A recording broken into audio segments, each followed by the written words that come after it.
Khalqiyah dan khuluqiyah. Khalqiyah dan khuluqiyah. Oke.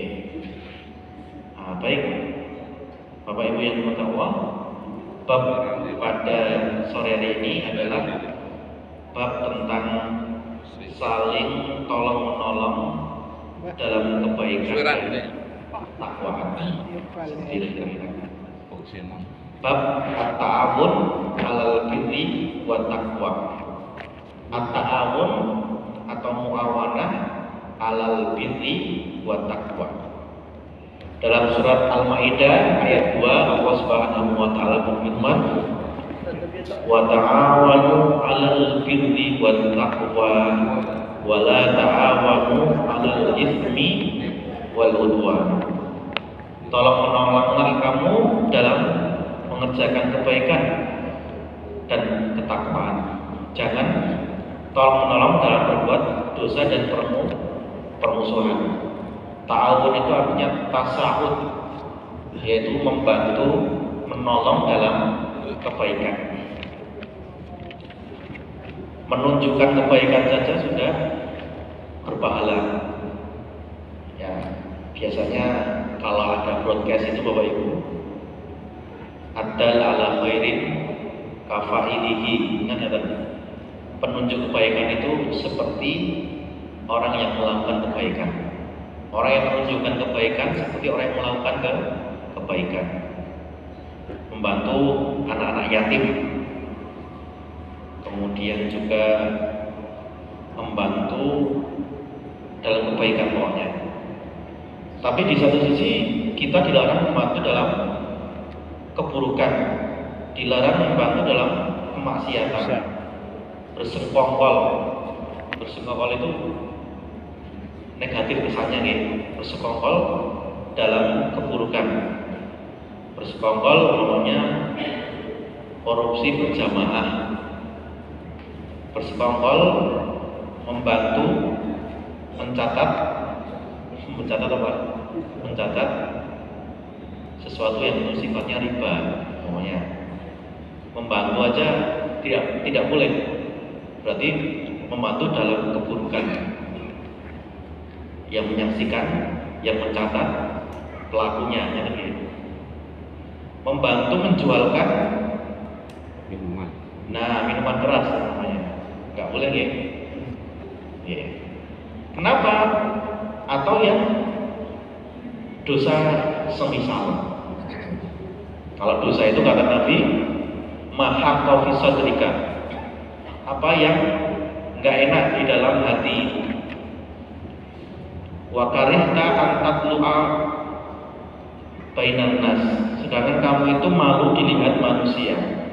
Apa yang tidak mengenakan hati, sedangkan engkau itu malu untuk melakukannya di depan manusia, ya. Itu kriteria dosa. Tapi kalau sudah enak hati dalam melakukan dosa, berarti sudah kallabal rona ala qulubihim. Mereka itu sudah merona, hatinya itu sudah tidak lagi bisa menerima kebaikan. Contohnya Bapak Ibu, orang yang terlalu sering berbuat maksiat itu sudah tidak kerasa kalau dia itu bermaksiat. Sudah tidak ada kenikmatan lagi ketika dia melakukan kebaikan. Umumnya banyak di antara tetangga kita atau di masyarakat kita, naudzubillah, mudah-mudahan enggak kita, nah itu yang dinasihati tidak mempan lagi, apapun nasihatnya itu sudah tidak mempan karena mungkin terlalu sering, ya kadang terlalu sering berdosa, bisa juga bermaksiat. Ya kita berikhtiar untuk apa? Mengajak orang tersebut dalam kebaikan. Orang yang sering atau terlalu sering meninggalkan sholat, sehingga apa? Meninggalkan sholat itu sudah bukan hal yang merasa dosa, betul ya? Ada itu. Atau naudzubillah, ada orang yang terlalu sering makan makanan yang haram, sehingga makanan yang haram itu baginya sudah biasa. Nah, tapi kalau orang yang beriman, orang yang bertakwa, ketika melakukan kesalahan, apa yang terjadi? Dalam hatinya itu merasa tidak enak. Nah, begitu merasa tidak enak, mungkin kita ditegur oleh Allah Subhanahu wa Ta'ala, diingatkan lagi untuk kembali lagi. Nah, seperti itu. Itulah keuntungan orang yang beriman, Bapak Ibu. Keuntungan orang yang bertakwa. Begitu melakukan kesalahan, dia kembali lagi. Walam yusirru ala ma fa'alu wa hum ya'lamun. Kan? Nah, wa ta'awanu 'alal birri wat taqwa. Selalu ta'awan dalam kebaikan, jangan ta'awan dalam permusuhan, jangan ta'awan dalam dosa dan kemaksiatan. Itu intinya itu. Nah, kita lihat ayat kedua surat Al-Asr. Al-Mu'allif atau Imam Nawawi menuliskan bab tentang ta'awun itu, beliau menuliskan surat Al-Asr. Nah, di sini ada kata-kata wa tawassaw bil haqqi wa tawassaw bis sabr. Menuliskan, mencantumkan surat Al-Asr, demi waktu, demi masa. Sesungguhnya manusia berada dalam rugi. Manusia itu rugi semuanya, baik yang beriman atau tidak beriman, rugi semuanya, ya. Kecuali yang beriman dan beramal soleh dan saling menasihati dalam kebenaran dan kesabaran. Nah, berarti manusia itu rugi semuanya. Contohnya Bapak Ibu, ada ilustrasi menarik. Saya pegang HP saya masukkan ke dalam saku. Berarti HP saya benar-benar berada di saku saya. Bapak Ibu benar-benar berada di dalam masjid suja. Berarti apa? Semua anggota Bapak Ibu, okay, fisik Bapak Ibu, bahkan insya Allah hati Bapak Ibu berada di dalam masjid suja. Artinya apa? Benar-benar berada di dalam. Manusia itu lafi khusrin, benar-benar berada dalam kerugian. Kalau dia itu beriman, keluar sedikit Bapak Ibu, artinya tidak rugi maksudnya. Kalau dia beramal soleh, keluar. Kalau dia itu saling menasihati dalam kebenaran, saling menasihati dalam kesabaran, dia keluar semuanya. Artinya ya tidak ada dalam kerugian sama sekali. Berarti Bapak Ibu, alhamdulillah tidak ada yang rugi semuanya. Ya. Kenapa? Karena tadi ada iman, amal soleh, saling menasihati dalam kebaikan, saling menasihati dalam kesabaran. Ya. Lafi itu artinya apa? Benar-benar di dalam. Lafi kusrin. Nah, ulama mengatakan kalau Allah bersumpah dengan makhluknya, berarti apa? Berarti hal tersebut penting. Contohnya wal asr, demi masa, wasubhi idza tanafas, demi waktu subuh, wa duha, demi waktu duha, wal laili, dan lain sebagainya. Berarti apa? Berarti ada sesuatu yang sangat penting.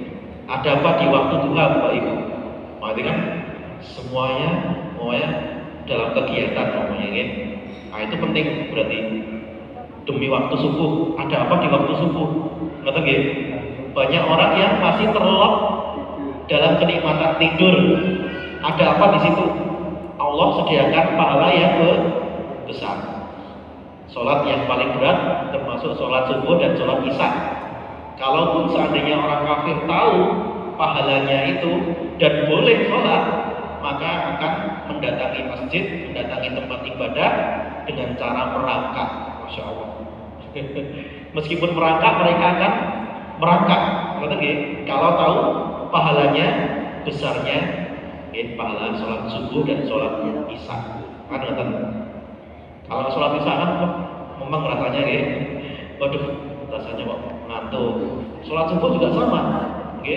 Apalagi sekarang musim hujan, ya, tambah luar biasa kan, oke? Tapi kalau hujan deras boleh di rumah. Tapi kalau buatan hujan artinya hujannya masih terjangkau, ya di masjid mawon. Payung yang bisa, apalagi rumahnya ya sejengkal, ya cuma berapa menit dari masjid, masya Allah. Itu kalau nggak datang, ya nanti rusake masjidnya, nggak ada yang adzan maupun iqamah. Kemudian imamnya bilang, tolong diluruskan softnya. Padahal jamaahnya cuma satu, gitu. Minta tolong. Ada juga itu nih, mantan. Tapi bukan masjid sini, insya Allah kalau sini tetap jamaahnya banyak. Imam Asy-Syafi'i, Imam Syafi'i ini siapa Bapak Ibu? Pendiri mazhab Syafi'i. Kata orang Imam Syafi'i itu orang yang paling jenius di masanya, betul ya? Konon katanya apa kan? Kenapa? Karena Imam Syafi'i ini 7 tahun sudah hafal Quran. Usia 7 tahun sampun hafal Al-Quran. Kalau saya enggak, saya sudah berusaha tapi kok memang ya ini ya. Kok saya beda sama Imam Syafi'i kadang. Tapi memang ulama beliau beda sama manusia biasa. Tapi karena apa ya? Beliau ini orang tuanya kan yang bapaknya meninggal, yatim, betul ya? Diasuh oleh ibunya. Ibunya Raisa nyekolahe. Karena saking prihatinnya, betul sakit sekolah bapak ibu. Sekolahnya non formal, Syafi'i ini ngaji, betul ya? Sistemnya sorokan. Tapi 7 tahun sudah hafal Al-Quran. Usia 15 tahun sudah menjadi mufti, saking pinternya. Kita 15 tahun barangkali masih SMP, SMA, betul ya? Kalau beliau 15 tahun sudah jadi mufti. Orang dulu hebat-hebat memang ya. Al-Fatih itu menaklukkan Konstantinopel, melakukan Al-Qudus itu usia berapa kira-kira? Puluhan tahun ya? 20-an tahun ya. Hebat sekali rasanya ya. Ini pendidikan kita itu jenjangnya mungkin tidak anu ya. Karena tidak langsung diasuh oleh orang yang sangat hebat ya. Imam Asy-Syafi'i mengatakan kalau manusia itu sadar ya, seandainya Quran itu turunnya hanya surat ini, maksudnya surat Al-Asr, maka niscaya cukup. Kenapa? Karena kandungannya. Sebenarnya kalau surat Al-Asr ini diturunkan saja tanpa 113 ayat, 113 surat yang lain, ya kita harus bertadabbur ini cukup sebenarnya. Nah, tapi karena memang hikmah dari Allah Subhanahu wa taala. Di surat Al-Asr ini saking dahsyat. Maksudnya iman tadi Bapak Ibu, iman apa yang wajib kita imani yang dikabarkan oleh Allah dan Rasulnya. Kalau amal ya maksud amal apa tadi? Amal soleh. Amal soleh itu didapatkan dengan dua. Yang pertama dengan cara ikhlas, yang kedua dengan sesuai tuntunan Rasul. Manusia itu merugi semuanya. Nah, orang-orang dahulu, para ulama, mohon maaf, ini fotonya kelihatan yang itu. Mas Mahin, boleh digeser betul?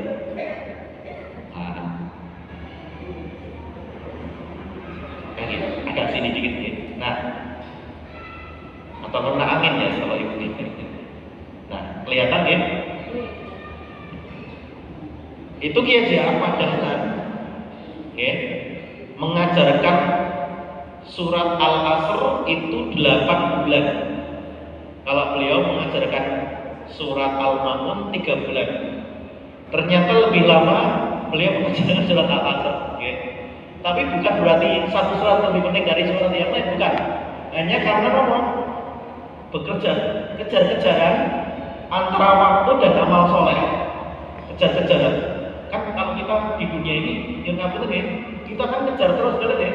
Waktu terus waktu cepet banget ini. Bentar lagi puasa kan ya.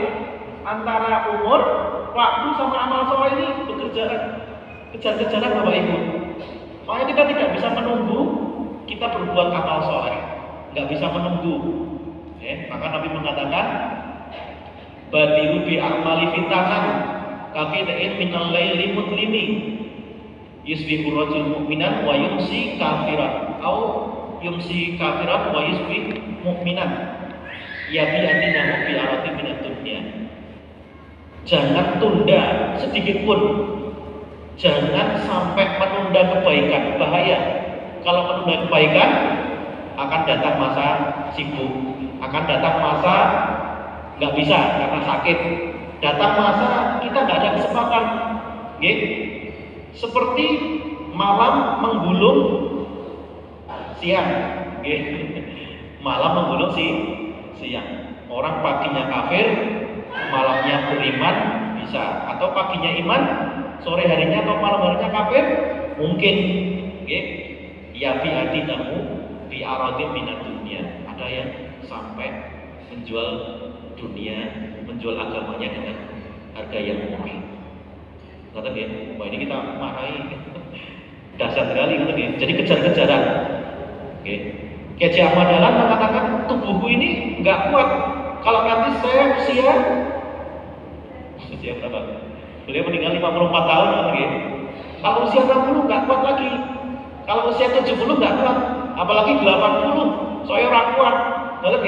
Apalagi 90, bonusnya banyak. Makanya apa yang terlintas dalam benak beliau apa? Kejar-kejaran, mengamalkan surat Al-Asr, terus diulang-ulang. Kemudian apa? Beliau bertadabbur sampai ini ketemu foto ini ketemu di Bapak Ibu di Belanda. Karena dulu buat nonton ikan memiliki teknologi seperti ini. Waktu zaman dulu, apakah sempat orang pribumi itu foto? Ini teknologinya gimana? Di Belanda, tempatnya di mana? Di perpustakaan Leiden. Di sana videonya juga ada, video yang hitam putih itu masih lengkap di sana. Kenapa? Penjajah memiliki teknologi yang lebih dari kita. Tapi kalau teknologinya sama, nggak mungkin penjajah itu bisa masuk ke Indonesia, bisa menjajah kita selama itu, Bapak Ibu. Nek logikanya, kita pakai bambu, mereka pakai jedor. Teknologinya berbeda. Mereka lebih modern sedikit. Cuman kita lamanya bismillah mawon. Bismillah bambu, bambu runcing. Saya masih ingat kakek saya punya bambu runcing itu. Saya tanya, Masya Allah ini luar biasa perjuangannya. 8 bulan mengajarkan surat Al-Asr. Nah, ini hebat ini. Tahun berapa kira-kira? Berapa lagi? 1920-an kira-kira. 1920-an. Jauh sebelum Indonesia merdeka. Nah, waktu amal soleh, usia itu manusia tidak bisa kadang-kadang mensinkronkan. Makanya apa? Kita bismillah mawon. Apa yang bisa kita lakukan hari ini, dalam kebaikan hari ini kita lakukan. Karena manusia itu ada 7 tahapan. Ada yang mengatakan 4, ada yang mengatakan 7 mawon. 7 itu apa? Yang pertama, alam ruh. Ketika kita disumpah oleh Allah, alastu bi rabbikum qalu bala syahidna. Wahai Allah, benar ya Allah, Engkau nanti ketika kami di dunia, ketika kami hidup, Engkau akan kami sembah. Jadi kalau orang tidak menyembah Allah, berarti apa? Belum menepati janjinya. Gimana? Belum menepati janji. Kita dulu berjanji kepada Allah. Ternyata ketika di dunia atau nyembah Allah, berarti apa? Kita ingkar janji, kata Mawar. Kita ditransfer ke alam dunia. Setelah alam dunia, kita akan ditransfer ke alam barzah. Min waraihim barzahun ila yaumi yub'atsun. Alam barzah, alam pemisah, alam penantian antara nanti sangkala yang pertama ditiup, itu alam barzah. Begitu penantian sangkala yang pertama ditiup, kemudian terjadilah apa yang disebut dengan yaumul qiyamah, hari bangkit. Hari bangkit semuanya. Meninggal dunia semuanya, bangkit. Yang paling soleh, yang paling solehah dibangkitkan lebih dulu. Yang tidak soleh, yang tidak solehah dibangkitkannya nanti. Semakin orang soleh, semakin cepat dibangkitkan. Nah itu kira-kira seperti itu. Kemudian ada yaumul hisab, hari perhitungan. Dihitung kira-kira. Kalaulah bukan karena rahmat Allah, maka manusia itu ya harus ke surga, betul gitu. Ya Allah, simpulan selalu ikut ngaji, selalu deres, selalu membantu orang lain. Allah berikan rahmat kepada orang tersebut, Allah masukkan ke dalam surga. Allahumma amin, mudah-mudahan. Kemudian hari perhitungan, hari yaumul qaror. Qaror itu penetapan masuk surga insya Allah, ya. Mudah-mudahan kita semua diridhoi oleh Allah Subhanahu wa taala. Amin. Oke. Itu antara surat Al-Asr. Al-Asr. Nah, kemudian Zakaral muallif hadis. Imam An-Nawawi menyebutkan hadis tadi. Imam An-Nawawi menyebutkan Al-Quran. Sekarang Imam An-Nawawi menyebutkan hadis Nabi Sallallahu Alaihi Wasallam. Hadis Nabi mengatakan apa? Man jahaza ghaziyan fi sabilillah faqad ghaza. Wa man khalafa ghaziyan fi sabilillah bi khairin faqad ghaza. Siapa yang mempersiapkan bekal untuk orang yang berperang di jalan Allah, sungguh dia itu telah berperang. Meskipun dia tidak berperang, tapi dia itu menyiapkan hal-hal yang baik, menyiapkan kebaikan, maka dia termasuk orang yang berperang pahalanya. Siapa yang mengurus keluarga yang berperang di jalan Allah dengan satu kebaikan, dia sungguh telah berperang. Nah ini penting bagi kita. Siapa yang menyiapkan ruko rape, di dekat kita ada taklim, ada buka puasa, kita memberikan bantuan untuk orang yang berpuasa, maka pahalanya seperti orang yang berpuasa tanpa mengurangi orang yang berpuasa. Saya ingat 15 tahun yang lalu saya pergi ke Mekah, kira-kira 1,5 bulan. 15 tahun yang lalu mungkin lumayan lama gitu. Itu waktu itu kami bersembilan, Bapak Ibu. Bersembilan itu nginep di rumahnya orang Indonesia yang berada di Mekah. Namanya almarhum Allahumma yarham rahimahullah rahmatan wasi'an Pak Hamdan, Masya Allah. Ada yang namanya Pak Hamdan, Pak Hamdan ini orang yang baik sekali, Bapak Ibu. Jadi kalau ada tamu diterima gitu. Setiap sore ketika buka puasa, amalan yang beliau lakukan itu apa? Menyiapkan orang yang berbuka puasa. Kalau beliau ada makanan, beliau bawa makanan dari rumah untuk berbuka puasa orang yang di sekitar Masjidil Haram. Di sekitar Masjid Al-Haram. Luar biasa beliau. Sampai 5 tahun yang lalu beliau wafat kerasa banget atau beliau meninggal. Beliau itu kerjaannya apa? Menyiapkan apa? Buka puasa. Ya, jadi kalau beliau ada makanan, ya istrinya menyiapkan, kemudian apa? Dipaki dikemasi, kemudian apa? Dibawa di sekitar Masjid Al-Haram. Setiap sore itu yang beliau lakukan Bapak Ibu, menyiapkan buka puasa orang yang berpuasa, Masya Allah. Kalau beliau nggak ada apa-apa, beliau ini pokoknya ngurus, pokoknya bagi-bagi dari orang Arab, luar biasa nih. Amaliyahnya beliau seperti itu. Jadi kalau ada mahasiswa itu nginep di rumahnya, disuruh nginep, disuruh nginep, nah, beliau luar biasa banget. Jadi menyiapkan ya segala urape orang yang mau berbuka puasa. Subhanallah, ini amalannya man jahaza ghaziyan fisabilillah faqad ghaza. Kalau sekarang bukan perang, kalau sekarang apa? Menyiapkan apa? Menyiapkan MBG. Ya pokoknya menyiapkan untuk kebaikan.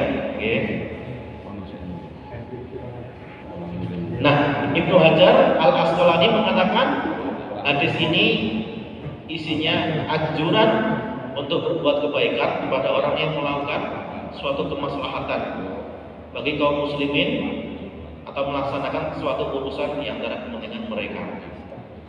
Kaidah umumnya Bapak Ibu, siapa yang membantu ya seseorang suatu ketaatan kepada Allah, dia mendapatkan pahala yang semisal dengan pahala tanpa mengurangi pun sedikit pahala orang tersebut. Menyiapkan bekal. Dulu wanita-wanita di zaman Rasulullah SAW itu mengobati pasukan. Jadi wanita itu dulu memiliki peran yang signifikan, yang penting. Bukan terus wanita terus rumah atau buat. Jadi juga mereka ke masjid ikut mengobati. Ada pertanyaan, yang wanita zaman dulu itu ke sawah boten? Ke sawah boten? Ada riwayat bahwa dulu sahabat perempuan atau wanita-wanita, perempuan-perempuan di zamannya Nabi, apakah mereka juga pergi ke ladang, pergi ke sawah? Jawabannya ada riwayat yang mengatakan ada wanita, sebagian wanita itu yang pergi ke sawah. Ternyata tidak. Yang kita bayangkan itu wanita itu terus di rumah terus menerus gitu, dikon bojone wis ning omah terus boten sampe metu ngoten nggih. Nah, tidak. Ternyata apa? Mereka juga berperan untuk kebaikan, menyiapkan perang. Meskipun wanita nggak perang, tapi mereka menyiapkan apa? Bekal makanan, mengobati dan lain sebagainya. Kalau mereka ke sawah, logikanya apa Bapak Ibu? Ya mereka juga ke mesin. Jadi kalau ada sebagian dari perempuan-perempuan di Madinah, di tanah Arab ketika itu, mereka pergi ke sawah, juga mereka pasti pergi ke masjid. Nah, atau kira-kira. Nah, orang yang mengurus kebaikan seolah-olah memperoleh kebaikan. Ini ada hadis yang kedua yang ditulis oleh Imam An-Nawawi di dalam Riyadhus Shalihin. Rasulullah SAW pernah meninggalkan Ali bin Abi Thalib. Ali bin Abi Thalib, putranya Abu Thalib. Ali, anaknya Abu Thalib, tapi karena bin Abi Thalib, harusnya Abu Thalib, tapi karena ada alinya jadi Abi Thalib, niki apa? Rasulullah pernah meninggalkan Ali bin Abi Thalib saat perang Tabuk, untuk menjaga para wanita dan anak-anak di rumah. Ali pun bertanya kepada Rasulullah, wahai Rasulullah, engkau hanya menugasiku untuk jaga anak-anak dan wanita loh. Biasanya saya itu perang juga wahai Nabi. kok sakniki didhawuhi untuk napa? Konten griya mawon. Ya, kan beliau juga pengen perang, kan? Beliau kesatria, beliau orang yang pemberani. Ngoten nggih, Bapak Ibu. Maka Rasulullah mengatakan, tidakkah engkau rela mendapatkan kedudukan di sisiku seperti kedudukan Harun di sisi Musa? Hanya saja tidak ada nabi setelahku. Wah, jadi nabi itu betul-betul percaya pada Imam Ali bin Abi Thalib. Wes kaya ngene yang sedulur dhewe ngoten nggih. Sendiri sudah luar biasa nggih. Perang Tabuk, Bapak Ibu, adalah perang terakhir yang dipimpin oleh Rasulullah SAW. Perang Tabuk ini di daerah namanya Tabuk, sekitar 700 sampai 800 km ya, dari kota Madinah. Ketika itu ada kabar bahwa tentara Romawi Timur yang pusatnya di mana? Pusatnya di Konstantinopel, pusatnya di Konstantinopel. Jadi Romawi Timur itu pindah kekuasaan, pindah ibu kota, pindah markas pusatnya jadi di Turki. Tadinya di Roma Italia, kadang pindah-pindah, pernah pindah di Syria, pernah pindah di Turki. Tapi ini mendengar bahwa ada kaum Romawi mau menyerang, maka Rasulullah mengerahkan sekitar 30.000 pasukan, 30.000 untuk berangkat ke Tabuk. Berat memang, tapi yang namanya perintah Allah dan Rasulnya ya harus berangkat. Kalau nggak berangkat malah aneh, betul ya? Nah, tapi Ali disuruh nggak berangkat, malah sama Nabi, kamu jaga. Nanti kalau berangkat semua, siapa yang jaga Madinah? Siapa yang jaga keluarga? Siapa yang jaga perempuan dan anak-anak? Kira-kira seperti itu.